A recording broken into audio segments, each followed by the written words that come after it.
안녕하십니까. 머니볼의 문화일보 야구 기자 정세용입니다. 이번 영상은 KT와 5위 결정전에서 패한 SSG 랜더스에 대한 이야기입니다. 1일 열린 KT와의 5위 결정전에 대한 현장 리뷰를 듣고 여러분들이 제게 보내주신 질문에 답변을 해드리는 것으로 영상을 한번 꾸며보겠습니다. 본격적인 영상 시청에 앞서서 구독 버튼 한 번씩 눌러주시고요. 그럼 영상 시작하겠습니다. SSG의 한 시즌이 마무리됐습니다. 10월 1일 수원에서 KT와 5위 결정전을 치렀는데 SSG는 KT와 72승 2무 70패로 정규리그 승률이 동률을 이뤘지만 오늘 패하면서 6위로 정규 시즌을 마무리하게 됐습니다. 참 SSG 입장에서는 아쉬움이 남는 승부였습니다. 지금 팬들의 질타가 쏟아지고 있는 부분, 경기 후반 김광현 선수의 기용, 그리고 추신수 대타 카드 활용 등 야구가 결과론이긴 하지만 이래저래 참 아쉬움을 남긴 한 판이었다 이렇게 평가할 수 있습니다. SSG 담당 기자죠. 이혜진 기자, 스포츠월드 이혜진 기자 전화 연결해서 오늘 경기 리뷰 간단하게 한번 살펴보겠습니다. 스포츠월드의 이혜진 기자 전화 연결돼 있습니다. 이혜진 기자 오늘 수고 많았습니다. 네, 안녕하세요. 스포츠월드 이혜진 기자입니다. 반갑습니다. 네, 바로 질문 들어가겠습니다. 오늘 5위 결정전이 열렸는데요. SSG가 KT에 3대4로 지면서 5위 결정전 패했고 시즌이 이렇게 마무리가 됐네요. 오늘 현장에 있었는데 경기 한번 되짚어 주시면 어떨까요? 네, 일단 오늘 KT와 SSG는 각각 엄상백 선수 그리고 이제 엘리아스 선수를 선발 투수로 내세웠습니다. 네. KT 같은 경우에는요, 오늘 쿠에바스 선수를 제외한 고영표 선수, 벤자민 선수도 불펜에서 대기를 할 수 있다. 이렇게 먼저 얘기를 했고, 게다가 이제 박용현 선수, 또 소영준 선수까지 이렇게 5명의 투수가 이번 한 경기에 투입될 수 있다. 이런 가능성을 일찌감치 시사를 했고요. 네. SSG 같은 경우에는 이제 엘리아스 선수가 선발 투수로 나서니까 이 선수를 최대한 좀 끌고 가보겠다라는 그렇죠. 생각을 했습니다. 이 어떤 그 양 팀의 이 불펜 어떤 운영 보관을 보시더라도 이게 좀 드러날 수 있는 부분이라고 생각을 하는데 네. 사실 불펜 싸움에서는 KT 쪽에서 조금 더 무게감이 있지 않나라고 처음부터 좀 생각을 했거든요. 근데 그 부분이 경기에도 굉장히 좀 핵심적인 영향을 준 것 같습니다. 굉장히 팽팽하게 경기가 진행이 됐는데요. 이 8회 말이었죠. 이 로하스 선수의 역전 3런으로 KT가 한 방에 경기를 뒤집으면서 4대3 역전승을 읽어냈습니다. KT 같은 경우는 3년 전에도 1위 결정전이라는 이 타이브레이크를 경험했던 팀이잖아요. 유일하게 10개 구단 중에 유일하게 이제 두 번째로 경험을 하게 되는데 역시 좀 노련한 모습과 또 약간 집중력 있는 모습 보여주지 않았나 생각이 듭니다. 그렇습니다. KT가 2번 타이브레이크를 해서 또 다 이기는 타이브레이크에서 강한 모습인데 일단 팬들이 지금 가장 좀 많은 질타를 보내는 부분이 SSG의 이 마지막 경기 운영인데요. 많은 팬들이 의아해하는 부분이 예상치 못한 김광현 선수의 등판 그리고 추신수 선수의 대타카드 활용인데 먼저 김광현 선수의 등판은 예고가 되어 있던 사항은 아니었잖아요. 현장 경기 전 취재도 그렇고. 네, 그렇습니다. 경기 전에 이 감독 브리핑을 할 때만 하더라도 이 이승용 SSG 감독은 이 김광현 또 앤더스 선수는 나서기 좀 어려울 거다 이렇게 얘기를 했습니다. 앞서 말씀드린 엘리아스 선수를 좀 최대한 끌고 가보겠다라고 한 것도 어떻게 보면은 좀 비슷한 맥락에서 이해를 할 수 있는 부분이었습니다. 그리고 이제 이승용 감독이 최대 노경은 선수를 2이닝 정도까지도 쓸 수 있다라고 얘기를 했기 때문에 오늘 엘리아스 선수가 6이닝을 소화하고 내려갔잖아요. 그리고 바로 노경환 선수가 나왔기 때문에 최대 2이닝을 좀 할 수도 있겠다 이렇게 좀 저희는 생각을 하고 있었습니다. 그런데 이제 이 8회 말이었죠. 이 기자실은 물론 이 관중석이 좀 웅성웅성 거렸는데 이 불펜에서 김광현 선수가 몸을 풀고 있었기 때문입니다. 저는 살짝 조금 의아하기는 했어요. 왜냐면은, 물론, 굉장히 지금 그 SSG 투수진 가운데 가장 강한 투수다라고 하는 거는 어쨌든 어느 정도 좀 입증이 된 사실이지만, 일단 이 선수가 좀 불펜으로 나선 경험이 거의 없잖아요. 그렇죠. 퍼스트 시즌 정도죠. 제가 정규리그 기준으로 한번 따져봤더니 2019년 9월 15일 인천 KT 시키기 전이었더라고요. 어허. 그리고 사실 이 김광현 선수가 아무래도 좀 선발에 좀 포커싱이 맞춰 있었고, 그리고 사실은 쉬는 기간이 그렇게 크지 않았어요. 네. 28일에 나섰던 걸로 기억을 하는데, 맞아요. 한화전. 예. 네, 거의 지금 쉬지 못하고 한 이틀 정도 쉬고 지금 등판을 한 거기 때문에 좀 힘이 좀 구위가 좀 떨어지지 않을까 우려가 됐었고, 또 이제 만약에 SSG가 오늘 경기를 잡는다 하더라도 이 내일 경기를 바로 또 치러야 되는 상황이었잖아요. 네. 이것까지도 조금 고려했을 때 어떻게 보면 굉장히 큰 승부수다라고 생각을 했었습니다. 네. 자, 그런데 뭐 결과적으로 뭐 이게 결과론이라는 게 참 그래요. 이게 잘 막았으면 신의 선택이 될 수 있지만 또 졌으면 이거 승부 가지고 이제 여러 가지 뒷말이 나오는데, 저는 오늘 추신수 선수 데타카드 활용도 좀 이해가 좀 안 간다고 보는데, 제가 알기로는 이 추신수 선수가 올 시즌 끝나면 바로 수술을 받아야 할 정도로 어깨가 상태가 좋지 않았는데, 일단 구단에서나 프런트는 감독은 경기 전 타격 연습이 정말 좋았다 이런 얘기를 하더라고요. 현장에서 보셨죠? 네, 저도 사실은 조금은 비슷한 생각이었는데, 일단 연습 타격 때 괜찮았다고 하더라고요. 그래서 사실은 내심 이제 구단에서도 그 어제 시즌 홈 최종전이 있었잖아요. 네. 여기에서 이제 마지막 타석을 소화를 했는데, 이게 어떻게 보면 이제 선수 추신수로서는 좀 마지막 모습이 아닐까, 좀 모두가 좀 내심 그렇게 생각을 했었습니다. 네. 그리고 감독 브리핑에 따르면은 이 추신수 선수 자체도 굉장히 좀 그때보다 훨씬 많이 좋아진 건 사실이지만, 뭐 약간 우스갯소리로 감독님 속지 마세요 이렇게 얘기하면서 뭐 저희는 뭐 좀 뒤에서 좀 대기를 하겠다 이런 식의 좀 모습을 보여준 것 같은데, 사실은 이제 이 선수를 언제 어떻게 쓸지에 대해서 좀 고민을 했던 것 같아요. 아무래도 이제 이 경험이라는 건 절대 무시할 수 없는 것이고, 네. 또 좀 노련하잖아요. 뭐 이제 어떤 안타나 어떤 결과물이 아니더라도 지금 좋은 성과를 가지고 있기 때문에 분명히 쓰임새가 있을 수는 있겠다. 이 부분에 대해서는 저도 공감을 했습니다.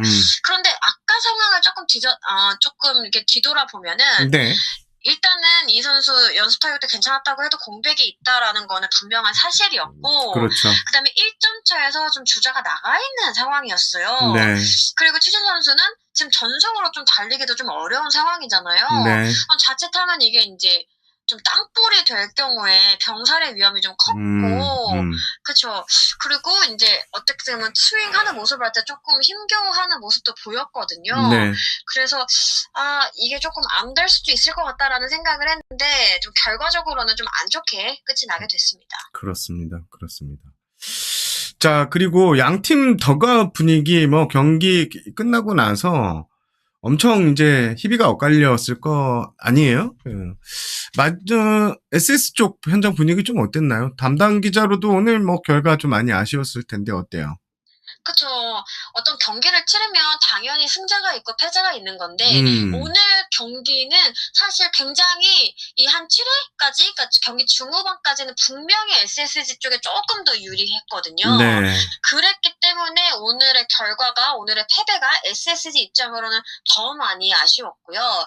반면에 KT는 그 어려운 상황을 뚫고 맞아요. 어떤 그 틈을 정말 딱 노려가지고 경기를 뒤집은 거기 때문에 기쁨은 정말 배 이상이라고 생각을 합니다. 사실 이제 아시겠지만 이 경기 끝나고 바로 또 인터뷰가 잡혀 있어서 제가 SSG 취재를 뭐 많이 하거나 하진 못했어요. 그리고 또 자체가 아무래도 좀 침울한데 제가 거기서 어떤 뭔가 액션을 취하기도 좀 어렵긴 했는데, 일단 제가 좀 봤을 때는 일부 팬분들이 이제 버스 앞에서 이제 올 시즌 마지막 선수들의 모습을 좀 담아가는 모습이었고, 아무래도 이제 결과에 책임지는 건 감독이기 때문에 이제 감독을 향해서 조금 비판의 목소리도 좀 커졌던 것 같습니다. 네, 한 30분 정도 지연됐다 뭐 이렇게 얘기를 들었는데, 그렇습니다. 이제 SSG의 한 시즌이 마무리가 됐습니다. 올해 SSG 어땠습니까? 총평을 해주시면. 일단 좀 뒤에서부터 앞으로 조금 가보자면은, 이 팀은 다른 건 몰라도 확실히 가을 DNA는 보유한 팀이었다. 끝까지 정말 최선을 다했고, 사실 8월에 이렇게까지 부진할 줄은 몰랐거든요. 마이너스 9개였을 거예요, 아마 승패 마진이. 네, 그래서 정말 정말 이게 좀 세대 교체를 할 때가 됐다라는 얘기도 많이 나왔었고, 이대로는 좀 어려울 수도 있다, 이런 얘기가 정말 많이 나왔는데, 9월에 승률 1위를 하면서, 네. 이거를 완전하게 또 촘촘하게 순위표를 어떻게 보면 판도를 요동치게 만든 장본인이잖아요. 네네. 이런 부분에 대해서는 선수들이 정말 좀 열심히 했고, 최선 다했다, 박수 네. 보내고 싶고, 사실 지금, 그 선수들의 몸 상태가 그렇게 좋지가 않아요. 네. 그리고 베테랑 선수들의 경우 어떻게 보면 부상 투혼으로 계속 뛰었던 건데 네. 막바지에 어떻게 보면 토너먼트다 이런 얘기가 나올 정도로 한 경기 한 경기 무게감이 너무너무 컸는데 이거를 연승으로 계속 나아가면서 마지막 5위 타이 브레이크까지 했다라는 점은 우리가 정말 칭찬을 해야 되는 부분이라고 생각을 합니다. 알겠습니다. 네, 그런데 조금 이제 앞으로 가서 조금 네. 더 얘기를 하자면은 저는 예. 이 리모델링이라는 말을 앞세우고 시작을 했던 SSG인데 저 이 부분에 대해서는 사실 이 시즌이 끝난 지금도 사실 100% 이해가 좀 잘 안 되거든요. 어떤 부분에서 리모델링을 꾀하려 네. 했는지 네. 이게 우리가 말하는 리빌딩이랑 얼마나 다르고 또 어떤 방향성인지 이건 좀 모호하지 않았나 생각이 들고요. 네. 사실 사령탑 시절에도 좀 꾸준하게 언급이 됐던 좀 너무 주축 선수들 위주로 가는 거 아니냐. 이거는 사실 올해도 좀 비슷한 양상이었다고 생각을 해요. 필승조만 하더라도 지금 노경은 선수가 리그에서 가장 많은 경기 또 불펜진 중에서 가장 많은 이닝을 소화한 걸로 알고 있거든요. 네. 이러한 부분은 어떻게 보면 이제 노경은 선수 나이도 있기 때문에 SSG가 정말 직면한 문제라고 생각을 합니다. 조병현 선수라는 어떻게 보면 확실한 또 마무리를 찾기는 했지만 이 선수를 SSG에서 어떻게 보면 육성을 했다라는 느낌보다는 상무를 일찍 보낸 게 되게 신의 한 수였다라는 맞죠? 생각도 들고요. 대신에 이제 야수 쪽에서는 고명준 선수 비롯해서 또 신인 박지환, 정준재 선수 오늘도 굉장히 특히 정준재 선수의 어떤 플레이가 굉장히 좀 기민했다고 저는 생각을 하거든요. 야무지더라고요. 예. 네. 그래서 그 부분에서 좀 어떻게 보면 확실하게 눈도장을 찍은 이 신예가 있다라는 거는 네, 야수 쪽에서 좀 분명한 발견이었던 것 같습니다. 알겠습니다. 올 가을에 이제 변화가 좀 있겠죠? SSG는?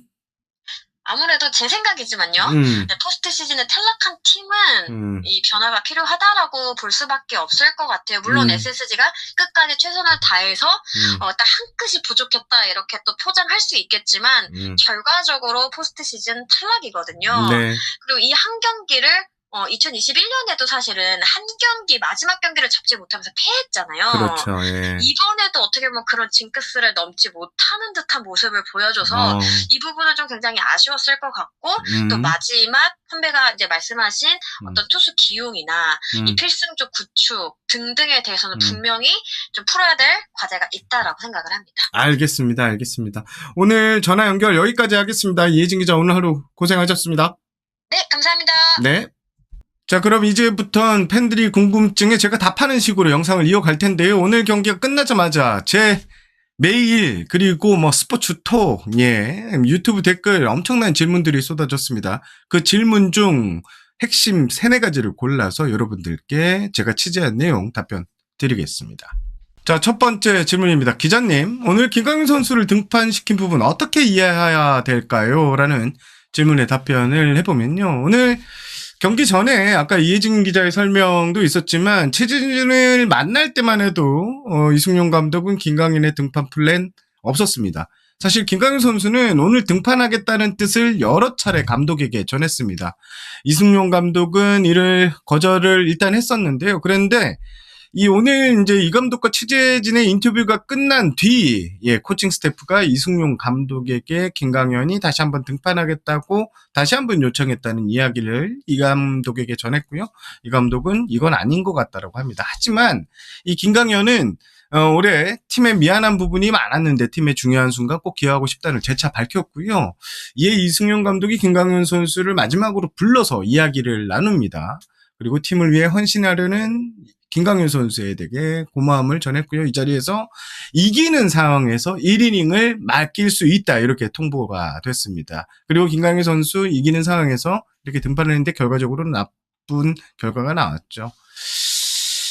경기 전 김 감독, 이 감독과 김강현 선수를 만났다는 이야기는, 예, 어느 기사에서도 나오지 않은 내용인데요. 예.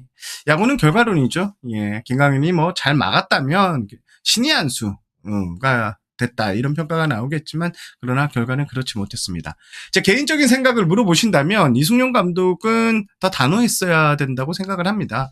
사실 김강현 선수 28일 하나전에서 97개의 공을 던졌고 이틀간의 휴식을 취했습니다. 물론 뭐 김태구 기자의 기사도 그런 내용을 봤는데 구위가 확실히 많이 떨어져 있었고요. 마지막에 로하스 선수에게 던진 공 같은 경우에는 확실히 김강현 선수의 구위가 떨어졌다. 로하스 선수가 홈런을 때린 뒤에 뭐 쳐다보지도 않죠. 넘어갔다고 판단돼서 세레머니부터 하던데요. 물론 이제 김강현 선수가 과거 한국 시리즈에서 뭐 마무리를 나섰고 거의 뭐 우승할 때마다 김강현 선수가 있었는데 사실 이승용 감독의 선택은 그랬을 겁니다. 마운드에 김강현 선수가 올랐을 때 팀 사기적인 문제에 미치는 영향, 선수단이 더 이렇게 업될 수 있는 부분을 꿈꿨을 텐데 저는 위험 부담이 좀 상당했던 등판이었다. 이렇게 평가를 하고 싶습니다. 다음은 팬들께서 가장 많은 질문을 주신 부분입니다. 이승용 감독의 거취에 대한 문제인데요. 아마 이 영상을 클릭하신 분들은 대부분 이 부분을 보기 위해서 아마 클릭을 하셨을 거라 생각을 합니다. 질문 내용은 이렇습니다. 내년에도 이승용 감독은 지휘봉을 잡을 수 있을까요? 예. 결론부터 말씀을 드리면 이승용 감독은 오늘 경기 결과를 떠나서 내년까지 지휘봉을 잡을 가능성이 매우 높아 보입니다. 제가 여러 취재 루트, 소스 확인한 결과 최근 이승용 감독과 구단주의 미팅이 있었고요. 이 자리에서 내년 시즌 보장에 대한 언지를 받은 것으로 확인을 했습니다. 실제 이 감독은 올해 시즌을 마치고 코칭 스태프와 프런트 전체가 참가하는 워크숍 구상, 요거를 열 예정이고요. 마무리 캠프에 대한 플랜도 좀 잡아놓았습니다. 팀 내 핵심 유망주들에 대한 플랜도 어느 정도 구상을 마친 상황입니다. 사실 SSG로서는 이승용 감독의 거취를 그대로 가져갈 수밖에 없는 이유가 바로 돈인데요. 이승용 감독을 경질할 경우 김원영 감독이 내년까지 계약이 남아있고요. 이 감독도 내년까지, 그리고 새로운 감독을 영입하면 새 감독의 연봉까지 모두 감독 연봉으로만 3명을 지급해야 한다는 부담이 생깁니다. 설상가상으로 최근 모기업의 상황도 썩 좋지는 않습니다. 이런 근본적인 사항이 이 감독이 내년 팀을 이끌게 되는 이유 중에 하나다. 이렇게 보시면 될 것 같고, 물론 이제 팀의 최종 결정권자의 구단주가 바꾸라면 바꿀 수 있습니다. 뭐 작년 케이스도 그랬죠. 오늘 경기 뒤에도 뭐 팀 내 분위기를 들을 수 있었는데 현재로서는 내년 시즌 이승용 감독 체제가 유력하다는 분위기다라는 제가 취재를 좀 확인을 했습니다. 물론 취재를 하다 보니 이런 말도 들립니다. 이 감독이 다른 그러니까 팀 내 다른 핵심 프런트 보직으로 옮기고 깜짝 사령탑이 올 수 있다는 이야기, 이런 소문도 있던데요. 이 가능성도 깜짝 실현될 수는 있을 것 같습니다. 뭐 감독의 연봉도 아낄 수 있는 부분이고요.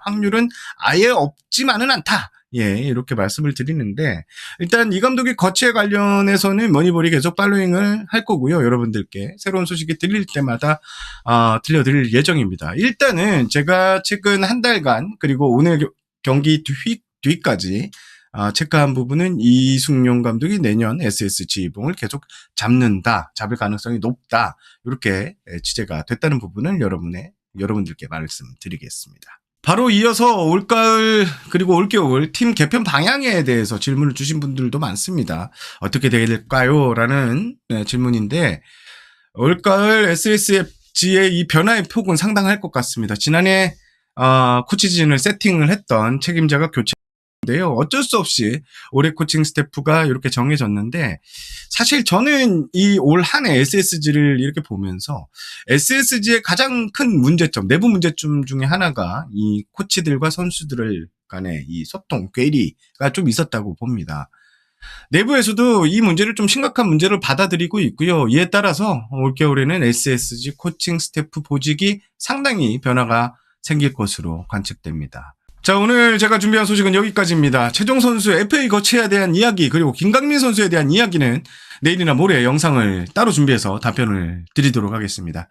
SSG 팬 여러분 한 시즌 고생하셨습니다. 저는 문화일보 야구기자 정세영이었고요. 여러분 시청해 주셔서 감사합니다. 나가시 전에 구독 안 해주신 분들 구독 한번 부탁드리고요. 저는 이만 물러가겠습니다. 안녕히 계십시오.